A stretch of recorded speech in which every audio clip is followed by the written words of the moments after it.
Je nous salue. Ceux pour qui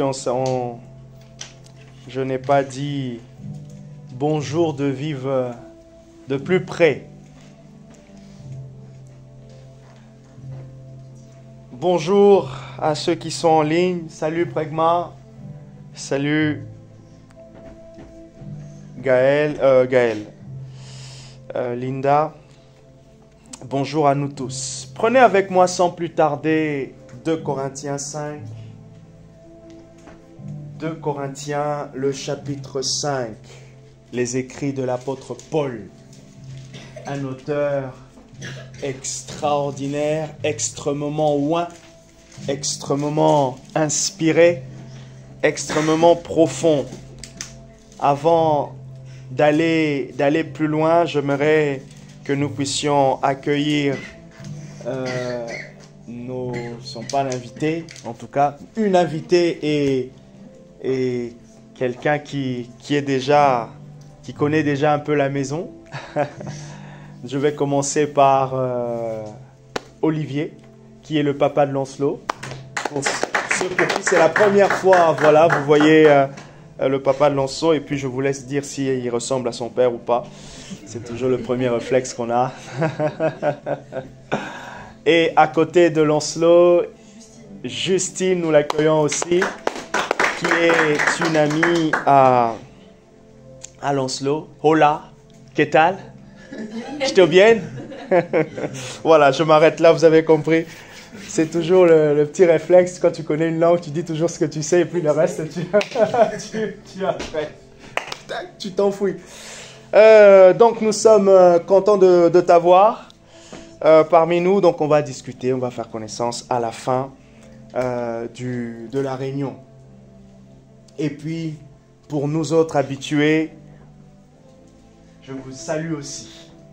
Que la paix de Dieu soit avec vous. On va dire comme les prêtres, que la paix du Seigneur soit avec vous. Et avec votre esprit. Soyez réconciliés avec Dieu. Soyez réconciliés avec Dieu. N'hésitez pas de m'arrêter. C'est vrai que dans une prédication, ce n'est pas une campagne. Même si je fais campagne pour Jésus, je m'appuie sur Christ, mais n'hésitez pas. Vous pouvez poser les questions, ce qu'on appelle une prédication interactive. Vous pouvez m'arrêter, bien sûr, sans les menottes. Hein. Donc, voilà. Soyez réconciliés avec Dieu. Soyez réconciliés avec Dieu. 2 Corinthiens chapitre 5, à partir du verset 17. 2 Corinthiens, le chapitre 5, à partir du verset 17. Oh, j'aime Dieu parce que ce message est un message d'encouragement, ce message est un message d'alerte, ce message est un message qui nous emmène à nous plonger dans une vérité essentielle qui est l'évangile. Qu'est-ce qu'on vient écouter à l'église? On vient écouter l'évangile. Qu'est-ce qu'on vient découvrir à l'église? On vient découvrir Dieu. Qu'est-ce qu'on vient voir à l'église? On vient voir des gens qui ont été touchés par Dieu, qui ont été transformés par Dieu. Qu'est-ce que Dieu veut? Quelle est la base? En fait, quel est le sujet même de notre conversion? Le sujet même de la conversion, le sujet même de la vie chrétienne, c'est Dieu lui-même. Dieu nous invite à un grand voyage dans lequel il est lui-même l'initiateur, il est celui qui nous accompagne, il est celui qui nous conduit, il est celui qui nous fait découvrir. Comme lorsque vous allez à la montagne, je vais aller bientôt à la montagne et je vous assure... Oh Jésus, aïe mon Dieu. Bref, je m'arrête là. On va me donner les trucs que tu veux faire. Oh, quand tu sais pas skier. Bon, bref, au moins je vais demander quelques cours à Olivier pour me préparer moralement. Bref, qu'est-ce qu'on vient découvrir? Le grand voyage ici, c'est le voyage de connaître Dieu. Alors, dans 2 Corinthiens, ou dans l'épître de Paul aux Corinthes, qu'est-ce que Paul est en train de faire? Paul est en train de répondre à une question ou aux questions ou aux interrogations des nouveaux chrétiens. Ils ils se sont transformés, ils ont été transformés, ils ont connu du coup Christ. Et donc, la vie chrétienne pratique. Ah, tel problème, tel problème. Ah, pendant que nous nous réunissons, on voit, il y a des manifestations. Il y a des gens qui se lèvent et qui commencent à parler. Et ils disent des choses qui concernent d'autres personnes. Alors Paul dit, ok, ça c'est ce qu'on appelle les dons du Saint-Esprit. Or, lorsque vous voyez la Bible, vous lisez les évangiles, Christ n'a pas enseigné sur les dons du Saint-Esprit. Mais Christ a manifesté les dons du Saint-Esprit. Parce que la Bible dit, au travers de Jean-Baptiste, qu'il avait reçu l'Esprit et l'Esprit sans mesure. Et on remarque encore, mais qu'il y a quelque chose à ce moment-là. Ah, tu veux peut-être te mettre ici, Justine? Voilà, il ne faudrait pas que tu sors à la fin, tu as un torticolis parce que tu m'as tellement suivi que...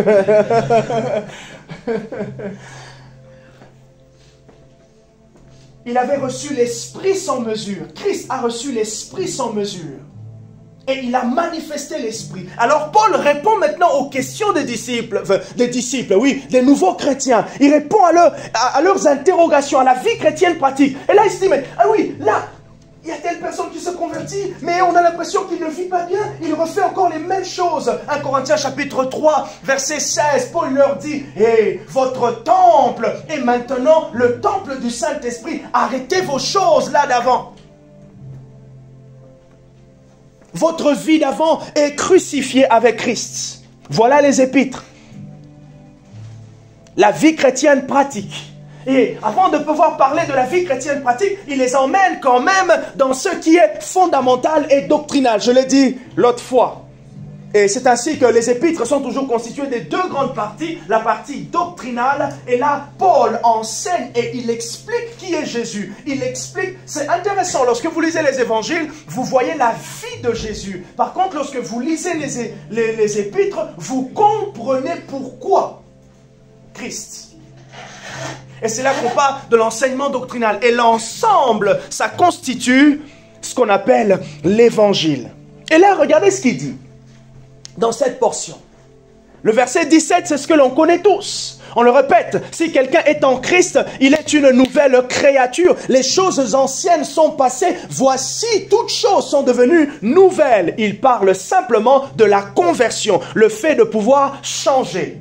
Comme vous le remarquerez, quand on utilise, souvent quand on parle de l'islam, la personne s'est convertie à l'islam. Qu'est-ce qu'on voit dans sa vie? On voit qu'elle commence à respecter les prières. Et qu'est-ce qu'on voit lorsqu'une personne se convertit aussi dans le christianisme? Elle commence à aller à l'église, même si aller à l'église n'est qu'une conséquence de la conversion. Et aujourd'hui, ce qui est triste, c'est que les gens viennent à l'église, mais ils sont encore païens. Ils viennent à l'église, mais ils ne sont pas convertis. Alors, est-ce que l'église doit les rejeter? Non, l'église est comme un hôpital. Marie Curie. Il y a un hôpital Marie Curie à Paris? Oui. CHU. Nous, c'est CH Céleste. Centre hospitalier divin. Et d'ailleurs, Jésus lui-même a dit, il n'est pas venu pour les bien portants. Jésus est venu pour les malades. Jean-Marc est malade, tout homme est malade. Et quel est le virus que nous avons chopé? Nous avons chopé le péché. Tous nous sommes corrompus à la base. Et regardez les bébés. Quand ils ont 1 mois, 2 mois, ils sont tout mignons. Quand ils commencent à avoir 2 mois, 9 mois, 1 an, ils commencent à s'affirmer. Oh, tu as 1 an, tu t'affirmes contre quelqu'un qui a 45 ans. Ça vient d'où? Il y a quelque chose, il y a une semence là. Tout le monde veut s'imposer. Mais pourquoi tu veux t'imposer? Il y a quelque chose. Et le pire, là, c'est lorsque vous regardez, juste l'univers de la politique. Oh là là là là là là. Franchement, il faut avoir... Bon, bref. Il faut avoir des nerfs solides pour s'engager en politique. Bon, si vous n'aimez pas la politique, hein, j'aimerais que vous m'aimez à la fin. Hein, ce n'est qu'un exemple. Pourquoi? Parce qu'il y a des coups bas. Et tout le monde veut sa propre gloire. Ça tire sa source quelque part. Et Paul dit, nous sommes, nous en Christ, une nouvelle nature. C'est qu'il y avait une nature ancienne. Quelle est la nature ancienne? La nature ancienne, c'est la nature où on ne s'intéressait pas à Dieu. C'est la nature où Dieu n'était pas notre priorité. Dieu n'était pas notre priorité. Oui, Dieu n'était pas la priorité. Dieu n'est pas la priorité de plusieurs. Et tout cela, verset 2 Corinthiens 5, 18, et tout cela vient de Dieu qui nous a réconciliés avec lui. Par Christ. Et tout cela vient de Dieu. Le tout cela ici, c'est le verset 17. Le fait d'être transformé. Le fait de devenir. C'est ainsi que Jean peut dire, ceux qui l'ont reçu, ceux qui croient en son nom, il leur a donné le pouvoir de devenir, oh, Satayamana, il leur a donné le pouvoir, il a donné le pouvoir, ça veut dire quoi? Il rend capable ceux qui croient en son nom de devenir. Et on peut penser que croire est quelque chose de facile, on se lève du jour au lendemain, ah non, aujourd'hui je me décide, je crois, non. C'est Dieu qui nous le donne. Dieu nous rend capables et nous acceptons. En fait, Dieu crée l'environnement et nous déclenchons. Dieu crée l'environnement, il crée le cadre. Et comment est-ce que Dieu crée le cadre? Dieu se sert de l'Église, Dieu se sert de ceux qui ont déjà expérimenté. Alléluia. Et il dit, tout cela vient de Dieu maintenant, qui nous a réconciliés. Waouh! Se convertir, c'est être réconcilié avec Dieu. Donc, lorsque nous prions pour des gens qui ne sont pas convertis, nous prions pour des gens qui ont des problèmes avec Dieu. En ce moment, ça fait déjà 2 ans, je crois. Oui, ça fait 2 ans, hein, la guerre Ukraine-Russie, hein, c'est ça? Un peu plus?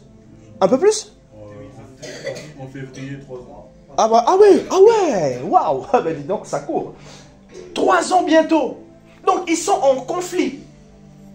Et Paul, il dit, tout cela vient de Dieu. Et Paul nous ouvre une vérité. Ah non, c'est pas j'ai dit tout à l'heure que Paul, un homme inspiré, mais cette inspiration ne venait pas de lui, ça venait de l'Esprit. Et Dieu a révélé à Paul au fait que tout homme a un problème avec Dieu. Isaac, c'est pas parce qu'il est mon fils qu'il est d'office chrétien. Isaac, comme il est là, il prend le biberon tous les matins. Il a un problème avec Dieu. Il dit, ah, pasteur Jean-Marc, t'es méchant là ce matin. Non, c'est la vérité biblique. Il a un problème. Il est né, il n'a pas encore reçu Christ. Il est dans un environnement. Il est dans un cadre, mais il ne l'a pas encore reconnu. Ah bon, j'espère que je suis... Si c'est dur, dites-moi. C'est pour ça que j'ai dit, posez-moi des questions. Arrêtez-moi. Sinon, vous allez aller avec ce que je n'ai pas dit. Il dit, tout cela vient de Dieu qui nous a réconciliés. Maintenant, ce qui est intéressant, c'est que, premièrement, personne ne sait qu'il a un problème avec Dieu. En réalité, nous disons que, en fait, personne... Certains ignorent qu'ils ont un problème avec Dieu. D'autres disent que c'est Dieu le problème. D'autres disent que c'est Dieu lui-même le problème. N'avons-nous pas entendu?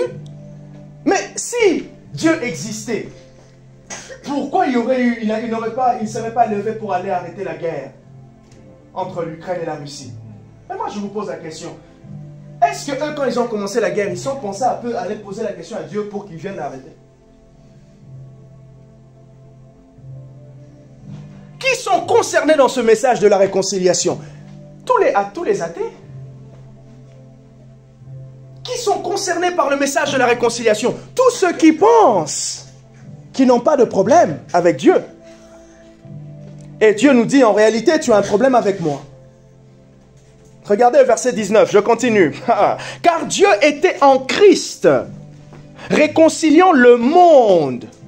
Le monde ici, ce n'est pas le monde terrestre, c'est tout homme, c'est toute ethnie, c'est tout groupe ethnique, le monde. Donc, ici, il veut dire, car Dieu était en Christ, réconciliant les Français, réconciliant les Ukrainiens, réconciliant les Maghrébins avec lui. en n'imputant point aux hommes leur offense. Ça veut dire, en ne condamnant pas les hommes. Et il a mis en nous. Le nous ici, c'est, Paul parle de lui, mais il parle de tous ceux qui sont chrétiens. Il a mis en nous la parole de la réconciliation. C'est quoi la parole de la réconciliation? C'est le message de l'évangile. Voilà pourquoi quand on parle de Dieu, nous sommes en train d'inviter les gens à être réconciliés avec Dieu. C'est pour cela, le témoignage est très puissant. Et c'est pour cela on nous dit, au fait, dans le monde, on nous dit, ah tiens, ah oui, tu es en train de faire du prosélytisme. En fait, oui, je suis un avocat entre les hommes et Dieu. Je veux qu'ils soient réconciliés avec Dieu. Et ça, c'est le constat, en fait. Triste constat, mais je nous assure, c'est une bonne nouvelle. Je veux vous emmener à comprendre la bonne nouvelle. Dire que s'il y a un problème, c'est bien. Mais il faut aussi savoir que le problème la solution est déjà arrivée il y a longtemps. Et la solution est en train, et là, elle marche avec nous. La solution est à nos côtés. Et je nous présenterai la solution. Et j'espère que nous allons sauter de joie. Nous faisons donc les fonctions d'ambassadeurs. C'est l'apôtre Paul qui continue. Nous faisons donc les fonctions d'ambassadeurs. Que fais-tu, pasteur Jean-Marc? Je suis Jean-Marc, je suis enseignant, mais je suis aussi ambassadeur. Je fais donc fonction d'ambassadeur. C'est même dans cette dimension-là que des fois, il faut aborder le combat spirituel. Pourquoi? Parce que je suis ambassadeur. Le diable ne m'attaque pas pour m'attaquer. Ah oui, quelqu'un va dire non, d'ailleurs, ce sujet-là, le diable n'existe pas. Ah oui, c'est vrai. Tu peux dire qu'il n'existe pas, mais lui, il sait qu'il dit qu'il existe. Je suis donc ambassadeur de Christ. Pourquoi je suis ambassadeur de Christ? Parce que moi, je l'ai connu et je suis devenu maintenant son représentant. Nous faisons donc les fonctions d'ambassadeurs pour Christ comme si Dieu exhortait, comme si Dieu parlait à travers nous. Et il dit, nous vous supplions au nom de Christ. Oh, j'aime la fin. Nous vous supplions. Attendez. Il est en train de parler à qui? Il est en train de parler à ceux qui ont déjà reçu. Donc, le message de la réconciliation est dans deux volets, deux directions. Il est en train de se présenter vers ceux qui ne l'ont pas encore reçu, mais ce message se présente aussi pour ceux qui l'ont déjà reçu. Et il dit, soyez réconciliés avec Dieu. Soyez réconciliés. Et c'est le thème de ce matin, de cette saison. Que Dieu réconcilie plusieurs dans la ville de Poitiers. Plusieurs ont besoin d'être réconciliés. Regardez ce que j'ai entendu. Dieu n'existe pas. Regardez ce que j'ai écouté. Je ne crois plus en l'humanité. Je ne crois plus. Les hommes sont horribles avec toute cette méchanceté. Mon frère, ma soeur, la méchanceté, elle va augmenter. Sois réconcilié avec Dieu. Ah, moi, de toute façon, la religion, je pense que c'est un véritable problème pour notre société. Dieu te dit, sois réconcilié avec lui.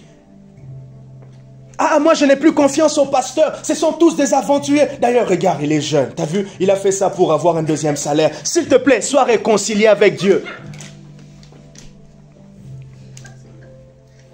T'as pas vu ses chaussures? T'as pas vu aujourd'hui, depuis qu'il a commencé l'église, il a une nouvelle montre. Ah, ah non. Sois réconcilié avec Dieu.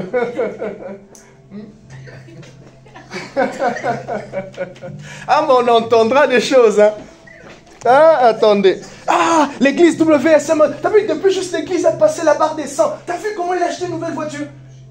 On va questionner les offrandes là. Ah, oui, viens questionner. Même Dieu dit, celui qui sert ici, mange ici.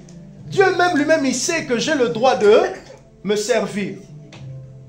Donc c'est vide. Voilà, pour moi vous savez que c'est vide. Parce que vous allez dire, il y avait quelque chose là-bas. Non, soyez réconciliés avec Dieu. On va chercher un... Et en fait... Ah, non. Ah, l'église m'a blessé.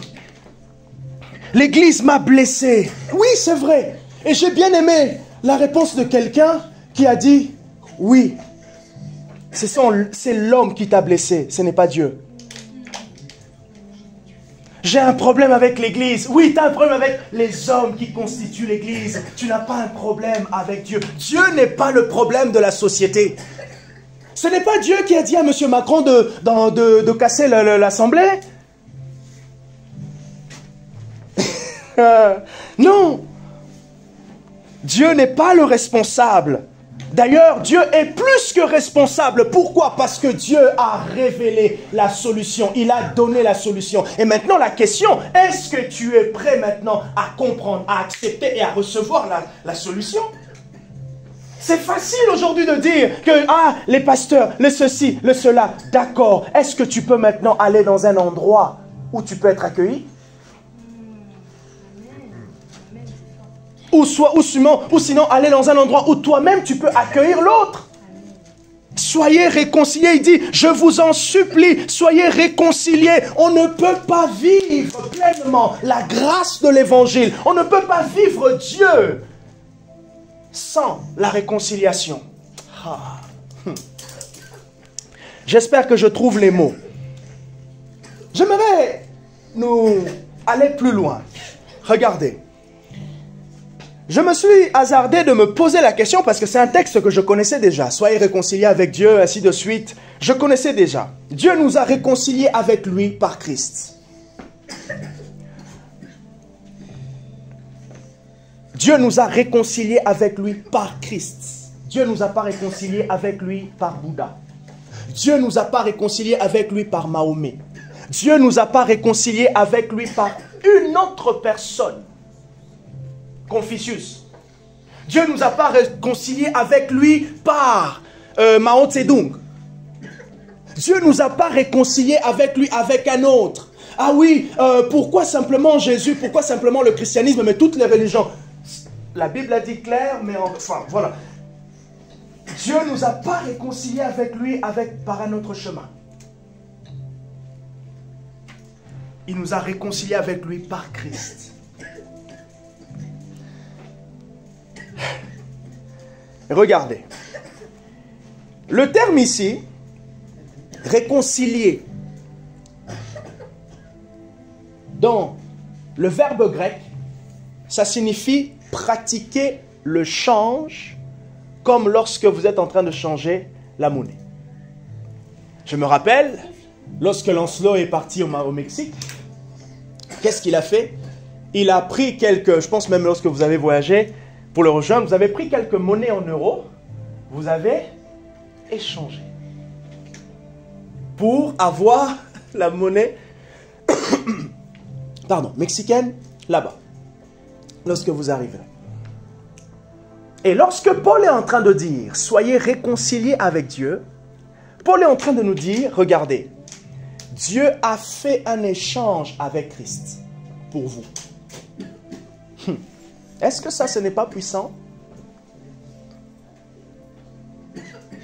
Pour que vous n'ayez plus de problème avec lui, Dieu, il a échangé. Il vous a donné Jésus. Donc, Christ est notre monnaie céleste, si je peux le dire de cette manière. Quelqu'un va me dire, oui, non, mais c'est vrai que oui, Dieu, je pense que oui, il existe.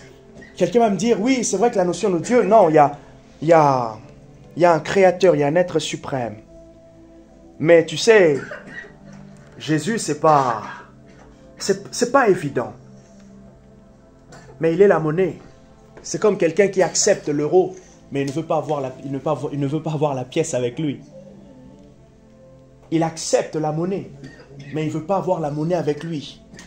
Christ est la monnaie d'échange.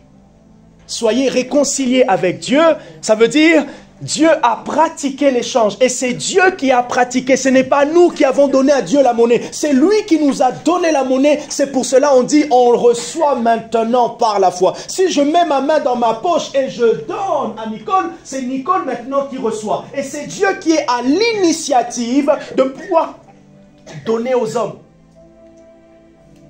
Ce n'est pas l'homme qui a l'initiative d'aller donner à Dieu. C'est Dieu qui a pris l'initiative. Et d'ailleurs, c'est Dieu même qui vient nous dire que vous avez un problème avec moi. Et c'est là qu'on rentre dans quelque chose qui est peut-être difficile à comprendre, le mystère du péché. Mais pourquoi, s'il avait su que ces deux-là pouvaient tomber, Adam et Ève, pourquoi il n'avait pas arrêté avant? On n'a pas de réponse biblique, on n'a pas de réponse comme ça, noir sur blanc, mais on comprend en fait que Dieu nous a, en soi-disant laissant, en permettant que le péché entre, en permettant qu'Adam et Ève tombent, il nous l'avait déjà préparé quelque chose de meilleur. C'est maintenant en regardant à la croix qu'on comprend en fait que Dieu nous introduit dans le meilleur, que nous ne sommes pas défaitistes. Quand je verrai Adam et Ève, je ne vais pas aller les blâmer. Même si je vais passer, je vais leur dire, hey. Bon. Parce que j'ai déjà entendu d'autres personnes dire, ah, Adam, je vais aller prendre Ève. Je dis, mais pourquoi? Ève, pourquoi? Là, Adam va dire, oui, va aller. Non, on comprend en fait que nous sommes dans le meilleur. Dieu voyait déjà un sacrifice idéal. Dieu voyait une solution idéale. Et la solution idéale, c'est Christ. Et c'est lui-même, Dieu, qui nous dit que je vous ai réconcilié. Prenez ma monnaie qui s'appelle Christ.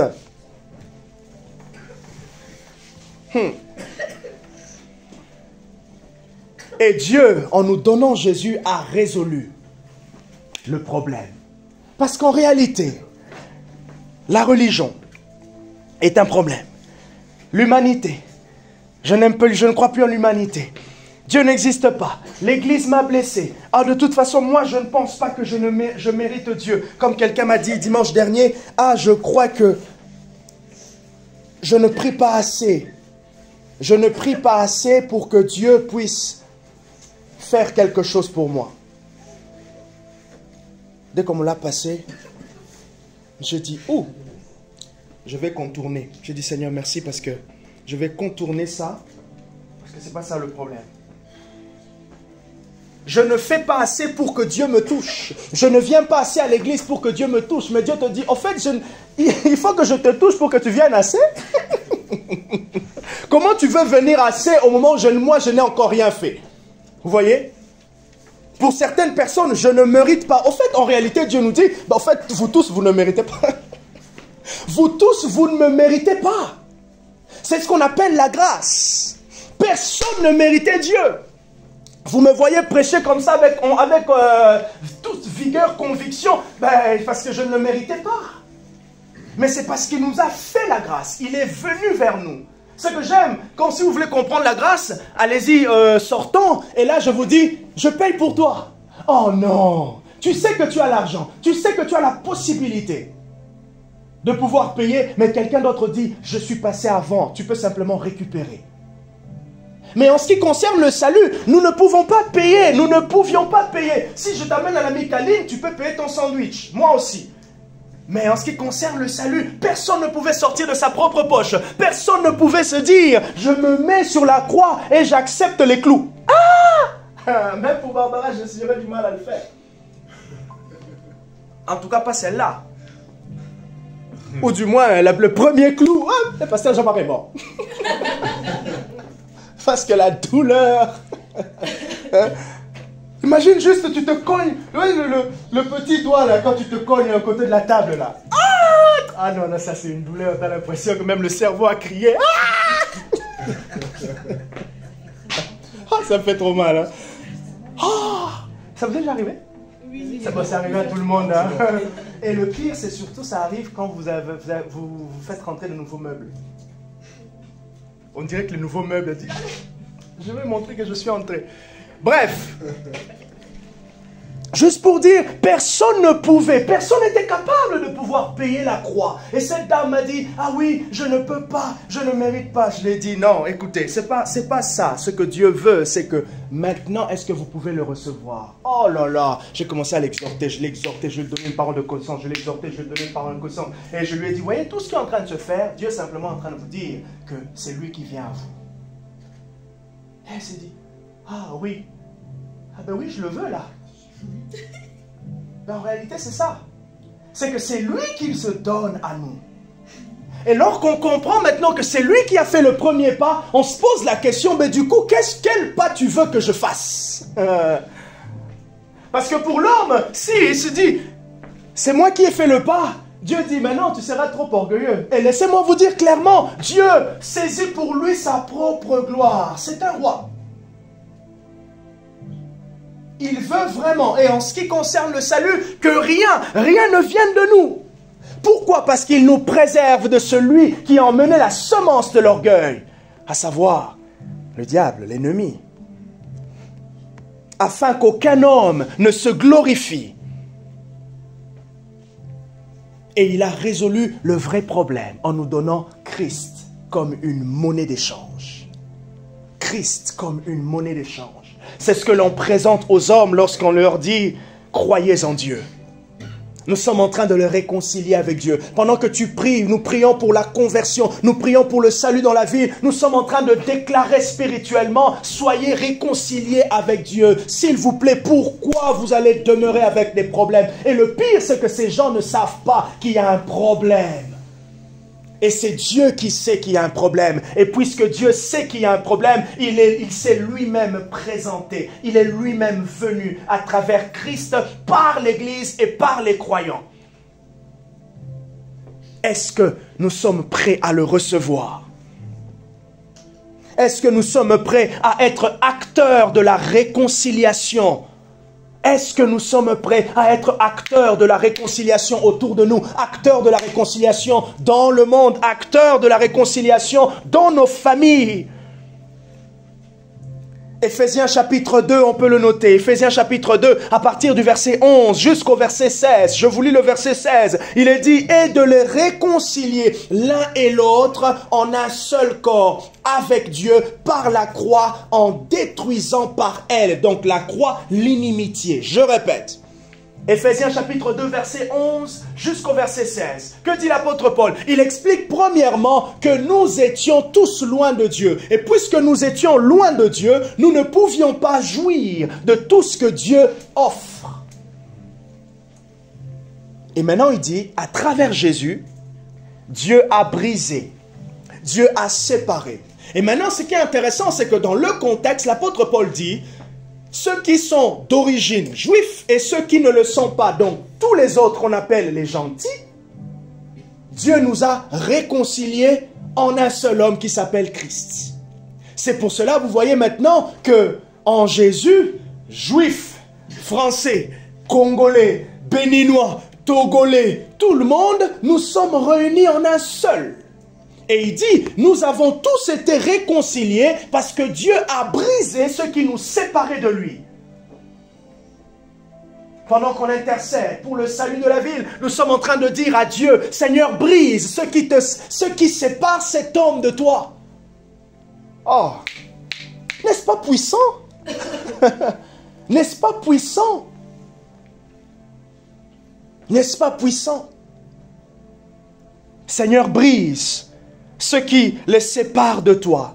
Colossiens chapitre 1, verset 20. Colossiens chapitre 1, verset 20. Il a voulu par lui, à savoir qui? Par Christ, réconcilier avec lui-même tant ce qui est sur la terre et que ce qui est dans les cieux, en faisant la paix. Colossiens chapitre 1, verset 20.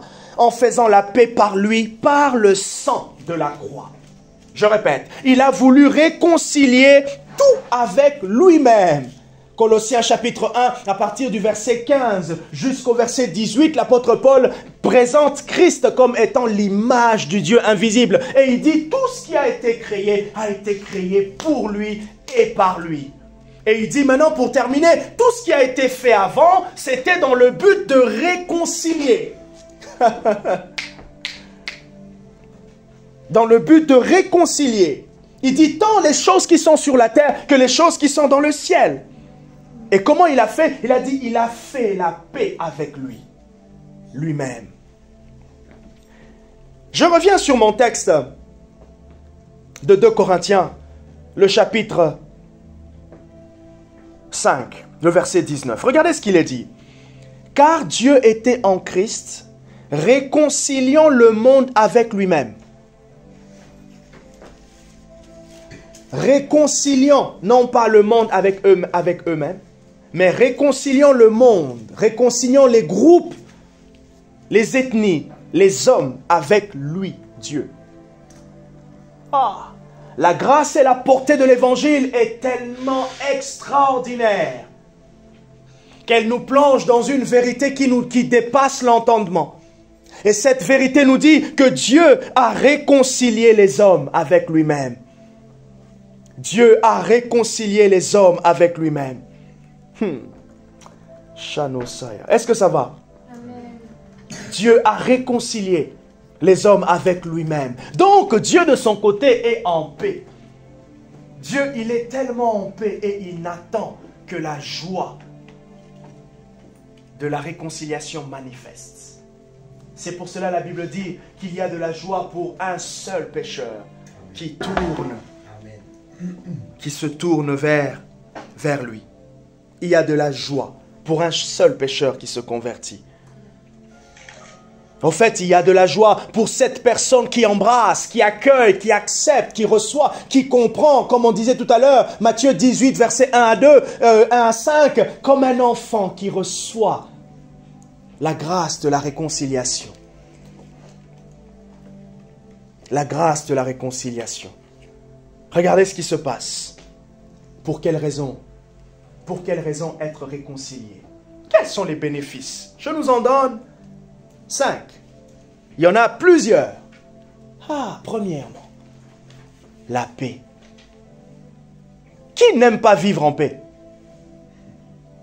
Qui n'aime pas vivre en paix? Quelle est cette nation qui n'aime pas la paix? Quelle est cette personne qui n'aime pas la paix? Quelle est cette... Dans les familles, on ne veut pas avoir la paix entre les enfants. On ne veut pas avoir la paix entre les enfants et les parents. Et la première jouissance, bénédiction que l'on a en se convertissant, c'est la paix avec Dieu. Donc, absence de problème. Tout a été réglé. Et qui a réglé cela? Qui a payé? Qui a sorti son CB? Jésus. Et il a payé de sa peau, comme disent les acteurs. Il a payé de sa peau. Il a payé de sa vie avec sa propre vie. La paix avec lui. Waouh! Souvent, quand on parle de la paix avec Dieu, on n'imagine pas la portée. La paix avec Dieu. Je suis en paix avec Dieu. Est-ce que vous avez... Prenez quelques secondes. Pensez au sentiment de paix, de sérénité. Lorsque peut-être vous vous mettez sur votre canapé, à bascule, un après-midi, en train de siroter un petit thé aux verveines, avec un petit soleil le soleil de 15h, là, vous savez, ou de 16h30, là. Est-ce que vous imaginez? Avec un bon, le petit gâteau, là,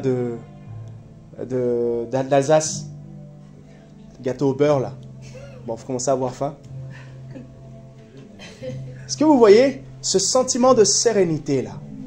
Ce sentiment de plaisir, ce sentiment profond de calme, ce sentiment profond de bien-être.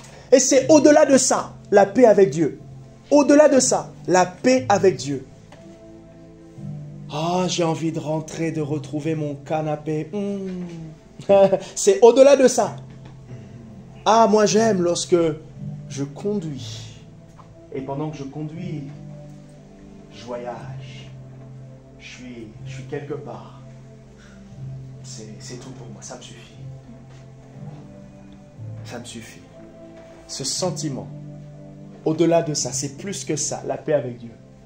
Dans cette paix avec Dieu, l'ennemi ne peut pas venir te déranger. Parce qu'il était et il est incapable de te donner cette paix. La paix avec Dieu. Pourquoi être réconcilié, même dans l'église, pour être en paix? Il y a un texte biblique, je nous invite à le retrouver, je ne l'ai pas en tête comme ça. Si ça ne dépend que de vous, soyez en paix les uns et les autres. Aussi longtemps que ça dépend de nous, même à l'église, entretenons la paix aussi longtemps. Et de fois dans l'église, on cherche... mais à chaque fois ce frère, lui à chaque fois, là il vient, il bouge toujours les chaises.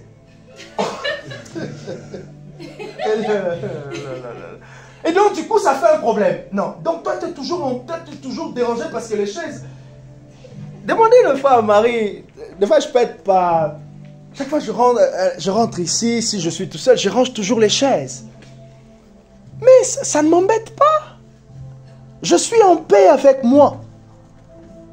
Je suis en paix.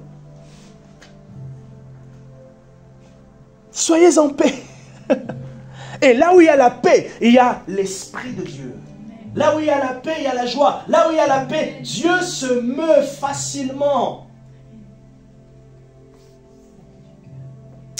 Demandez à nous qui sommes Congolais, à l'est du pays, l'instabilité, la guerre, ça n'atteint pas la ville province, la ville plutôt capitale de Kinshasa. Mais à entendre simplement qu'à l'est du pays, vous voyez dans les journaux, des gens qui se déplacent, il y a eu ceci, il y a eu cela, mais tu es mal à l'aise. Mais gloire soit rendue à Dieu avec la réconciliation. Quand on est acteur de la réconciliation, on recherche la paix. Et soyons des chercheurs de paix entre nous. Et ça, c'est quelque chose qui dérange, qui empêche, c'est comme ça gangrène les églises. Comment se fait-il des chrétiens, ils ont reçu la paix avec Dieu, mais ils ne sont pas en paix les uns les autres? C'est ça. Nonsense, comme on dit en anglais. Je ne sais pas comment on dit en espagnol, mais...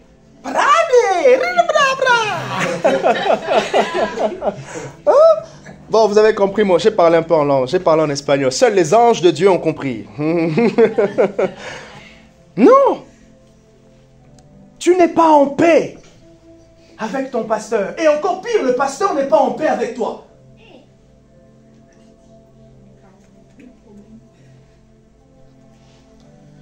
Non. Soyez en paix. Et on combat pour la paix. Et vous savez, des fois, rechercher la paix va nous demander l'humilité. Et c'est puisqu'il y a des fois des petits sauts. Un peu de « Ah non, mais non, c'est lui qui a commencé. Mais non, c'est lui qui a commencé. » Est-ce que vous pensez si Jésus avait dit « Mais Père, c'est eux qui ont commencé.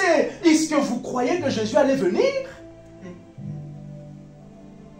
Il n'allait pas venir. Ah, mais c'est lui qui a commencé, c'est lui qui doit venir me dire. Deux fois, franchement, c'est... Et d'ailleurs, ce sont ceux qui s'humilient, qui recherchent la paix, ce sont ceux-là qui sont forts. Ce n'est pas ceux qui attendent que les autres fassent. Et après, dit, oui, mais moi j'ai la maîtrise de soi. Mais non, pas la maîtrise de soi, tu as attendu que l'autre vienne.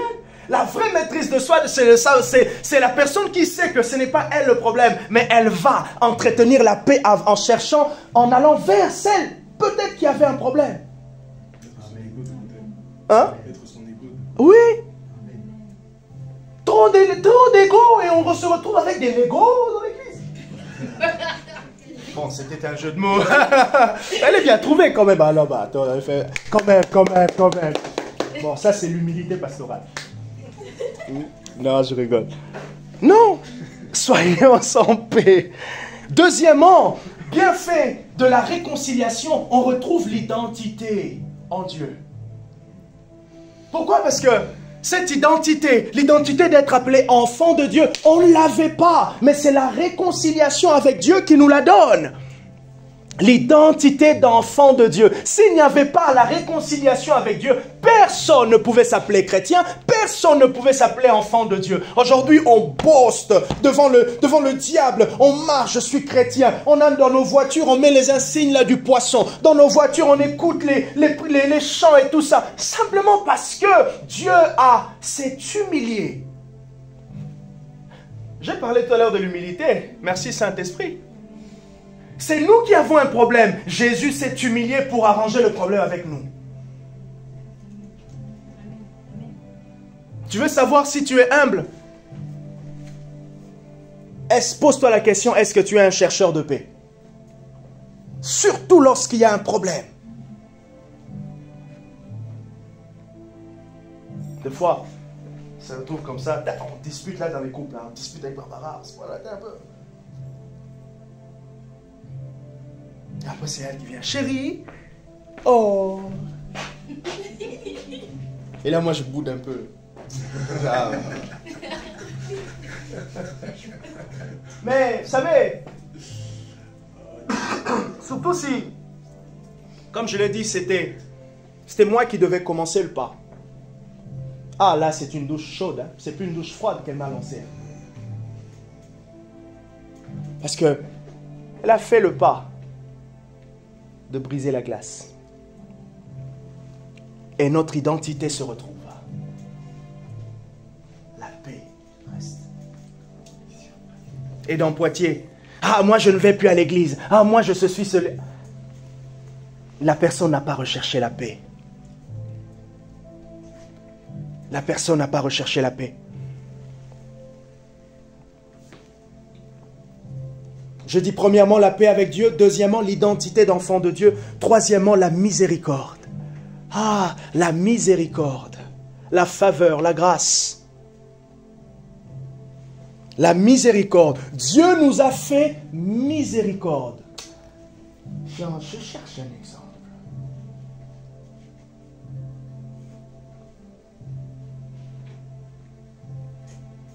Où on m'a fait miséricorde.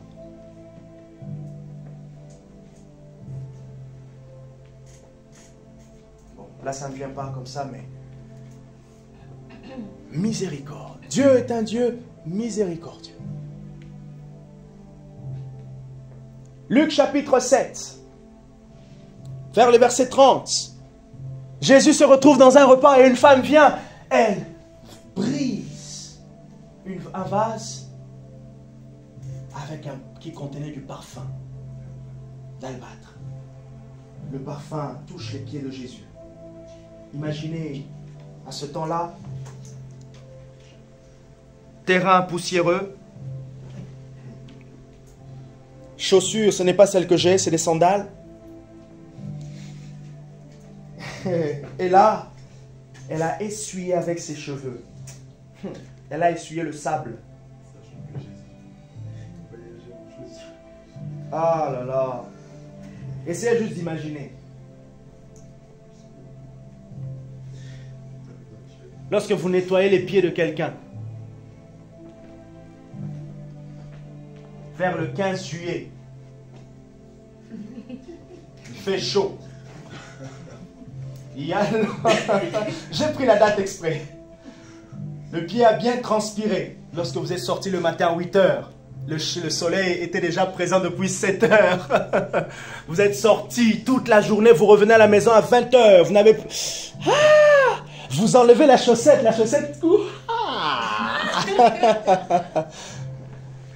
Maintenant, imaginez ça, cette femme. Et là, regardez ce qui se passe dans cette scène.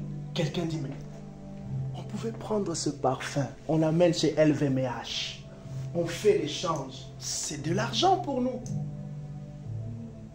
Et là, Jésus dit, vous n'avez rien compris de cet acte. Elle a eu la conviction que ses péchés sont pardonnés. Qui de nous va rejeter celui qui lui fait miséricorde? Vous êtes à l'aéroport comme ça. Vous allez embarquer ou je ne sais pas, et il y a un garde-corps. Passez. Il vous fait passer. Qui ne va pas dire vraiment merci? À la limite, vous voulez même vous êtes français, hein, vous êtes aux États-Unis, vous voulez lui proposer un croissant. Pourquoi? Parce qu'il vous a fait miséricorde. Et Dieu nous a fait miséricorde. Voilà pourquoi quand Marie dit, nous lui remercions, nous le contemplons. C'est parce qu'il nous a fait un bien fou. Nous étions tous dans la mer. La mer. Voilà, je ne l'ai pas dit. Parce qu'il y a l'onction ici. Le Saint-Esprit a dit, ne dis pas ça. Nous étions tous dans un grand problème. Oui, ça, il a dit, ça sort. Ok. Non, t'as pas compris la blague. Ouais, c'est pas grave, Nous étions tous dans un grand problème. Mais la miséricorde, il a fait miséricorde.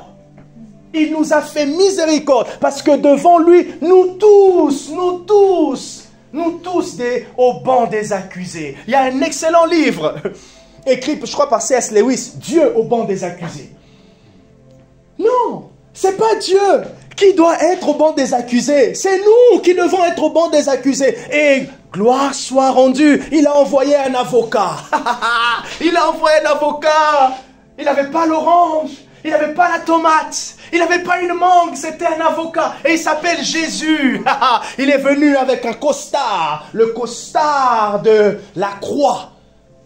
Jésus est rentré en scène. Et qu'est-ce qu'il a fait? Il a payé, il nous a défendus. Jusqu'aujourd'hui, Jésus continue de me défendre.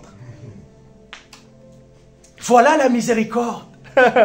Voilà le message de l'évangile. Est-ce que ce n'est pas beau ça? Amen. C'est si difficile à recevoir, c'est si méchant ça. Voilà le message. Ah voilà. Vous savez, je ne sais pas si c'est quelque chose qui est... peut-être tu pourras me le dire si tu connais Luvier. Mais chaque président, et c'est souvent aux États-Unis, comme le président Trump, là, il a été... Son investiture est déjà passée? Le président Trump. C'était le 15 janvier. Ah, ok, ça s'est passé, ok.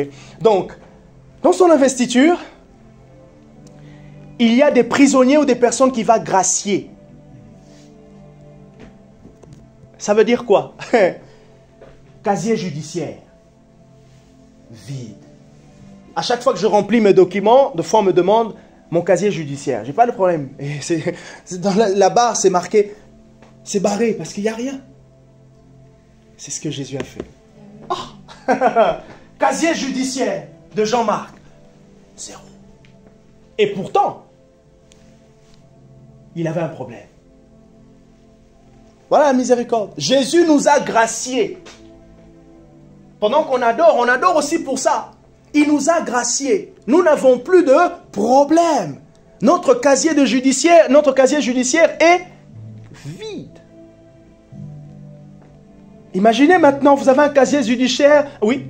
Je vais juste souligner que de la Trump que son investiture, quand il va gracier les personnes qui sont prisonnières, c'est pas qu'ils ne recommencent plus. Alors que Jésus, quand il va nous gracier, on peut recommencer. Voilà. On peut toujours bénéficier de cette grâce-là. On peut encore recommencer. Et le pire, c'est qu'on recommence. Et le pire, c'est qu'on recommence. Mais le pire de pire, c'est que la grâce surabonde. Il y a une augmentation. Pourquoi? Pour quelle raison la réconciliation? Pour la paix avec Dieu, premièrement. Deuxièmement, pour bénéficier de l'identité d'enfant de Dieu. Troisièmement, pour la miséricorde. Et lorsque Trump a gracié ses prisonniers, ça veut dire leurs fautes sont pardonnées. Le pardon. Le pardon. Pourquoi se réconcilier aussi à l'Église? C'est pour que les cœurs soient pardonnés. Qu'il y ait dans les cœurs le pardon. Pourquoi refuserons-nous de pardonner à nos frères? Comme je disais l'autre fois avec la maîtrise de soi, je crois, quand quelqu'un refuse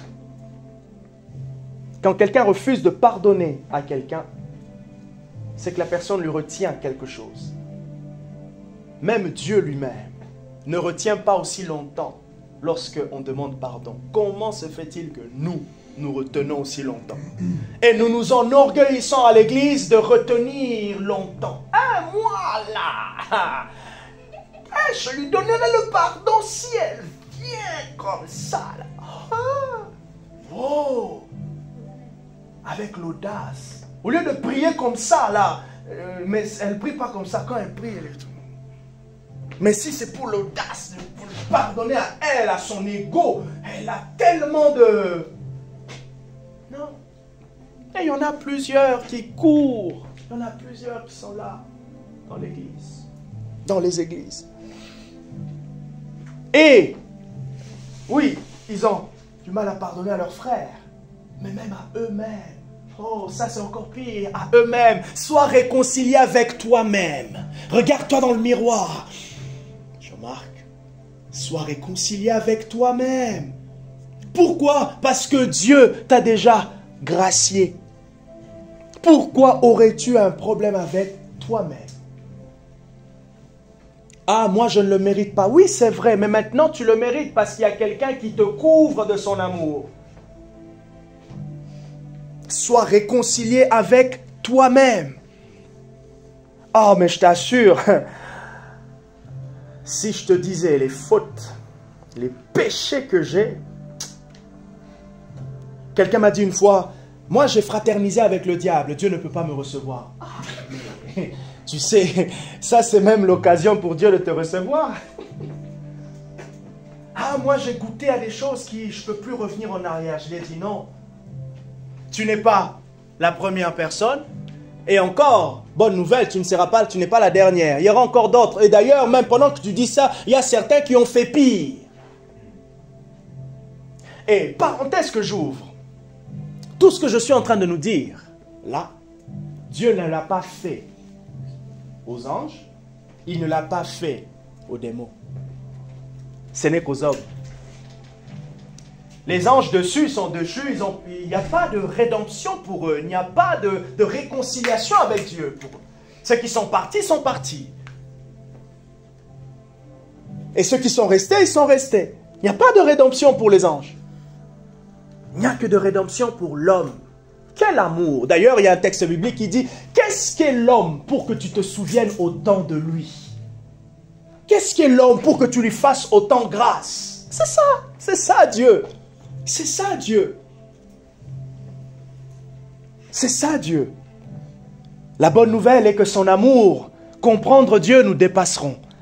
À chaque fois que nous allons, à chaque fois qu'on aura un air de compréhension de ce que Dieu est, on va pleurer d'amour, on va pleurer de reconnaissance. On va lui dire merci. C'est là qu'il nous dit, effectivement, je ne suis pas comme toi, Jean-Marc, mais je t'ai fait grâce. Si Dieu nous a fait miséricorde à nous, c'est pour que nous puissions donner la miséricorde à d'autres. Le pardon, le pardon est puissant, le pardon est puissant. Pendant que nous nous tenons comme ça en prière, pendant que nous sommes réunis, qu'est-ce que Dieu est en train de dire? Dieu est en train de dire, nous sommes en train de reconnaître que nous sommes tous pardonnés devant lui. Et c'est parce que son pardon est tellement une réalité que son esprit maintenant peut se mouvoir tranquillement au milieu de nous. C'est le 5e point. Le Saint-Esprit vient habiter. Ah, je veux vivre l'esprit dans mes relations. Ben écoute, est-ce que tu as pardonné? Est-ce qu'il y a la miséricorde? Nous voulons l'esprit dans l'église.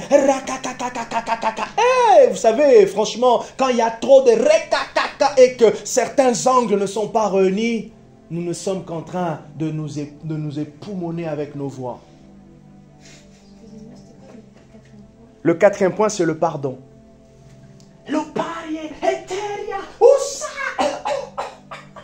Si à côté il n'y a pas de pardon, tu bousilles ta voix.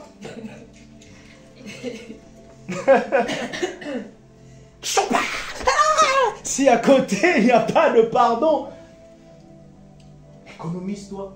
Vaut mieux encore quelqu'un qui s'économise et qui pardonne que quelqu'un qui se dit, qui s'expose comme ça et il n'y a pas de miséricorde. Il n'est pas réconcilié avec lui-même. Oh, tu as du mal à t'aimer? Tu as du mal à t'aimer? On a du mal à s'apprécier. On a du mal. Non, sois réconcilié avec toi-même. Vous imaginez si Dieu il disait, bon, je vous choisis en fonction, je regarde, j'aime un type de corps, j'aime des hommes comme ça, mais on allait tous être exclus. On allait tous être exclus, ou s'il y aurait eu certains. J'aime ceux qui sont grands. Voilà. Il est qualifié d'office. Mais non, il est plus grand que moi, donc moi je suis disqualifié d'office. Et que dira Lancelot? Que dira Bénédicte? Que dira Marie? On me disqualifiait. Et encore Justine. Si Dieu tenait compte des races. Ah, il est blanc, il est chinois, il est arabe. Oh, il a les cheveux bouclés. Disqualifié. Mais il n'a pas fait. Il n'a pas fait. Et vous savez, pour terminer, le critère il ne nous l'a jamais dit. C'est dans son cœur. Le critère de choix, il ne l'a jamais présenté. La seule chose qu'il a présentée qui est claire, c'est qu'il l'aime. Et son amour est un amour qui poursuit. Son amour est un amour qui poursuit. Demandez à Barbara quand je la poursuivais. Son amour est un amour qui poursuit, un amour qui tient, un amour qui cherche, un amour qui va, un amour qui attend. 1 Corinthiens 13, un amour qui ne reproche pas, mais qui accueille. Luc chapitre 15, son fils, il a dilapidé tout le trésor. Et lorsqu'il est revenu, il a retrouvé son père à la même place. Quand le père l'a vu, le père est allé. La Bible dit, il est allé à sa rencontre. Je vous donne l'image. J'entre dans l'Élysée, le président Macron me voit. Jean-Marc! Il vient à ma rencontre, c'est ça. Dieu vient à ma rencontre. D'ailleurs, lorsque le président Macron accueille un autre invité pour lui montrer le respect, qu'est-ce qu'il fait? Le président Macron est à la porte. Il attend. Oh, vous n'avez jamais vu ce détail? Monsieur Trump vient. Monsieur Trump, il arrive à l'Élysée, à la cour de l'Élysée. Le président Macron ne l'attend pas. Manque de respect. Ça veut dire que le président Trump n'est pas à la stature du président Macron. Mais maintenant, Dieu, est-ce que vous et moi, nous sommes à sa stature? Mais c'est lui qui court vers nous. Et il ne court pas... Non, il court. Il poursuit avec instance. Il poursuit avec instance. Jusqu'à nous attraper. Et lorsqu'il nous attrape, il nous tient fort à tel point qu'on ressent son amour. On ressent sa présence. Et il nous garde. Il nous garde. Pendant qu'il nous garde, sa vérité est en train de rentrer dans nos cœurs. Pendant qu'il nous garde, le Saint-Esprit est en train d'œuvrer. Pendant qu'il nous garde, il est en train de nous dire, nous ressentons que nous avions été loin. Nous avions embrassé un mensonge, nous avons cru à un mensonge. Et ce mensonge est en train de se dilapider petit à petit. Et nous retrouvons notre identité, notre confiance en lui. Et cette personne qui n'arrivait pas à s'aimer, qui n'arrivait pas à se pardonner, elle commence à se réconcilier avec elle-même. Elle se réconcilie avec elle-même parce qu'elle est elle-même réconciliée avec Dieu. Elle est rentrée par la porte qui est Christ et elle a vu la lumière qui est Jésus. Elle a été amenée et elle est assise avec lui dans les lieux célestes. Et cette place ne lui sera pas ôtée. Pourquoi? Parce que c'est Christ qui la lui donne. Est-ce que nous pouvons nous incliner pour prier?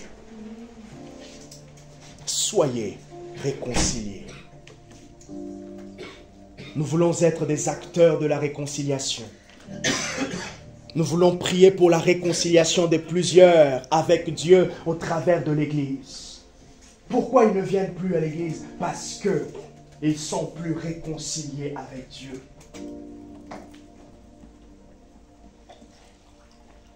Pourquoi ils sont loin? Parce que le ministère de la réconciliation n'a pas encore été manifesté pour eux.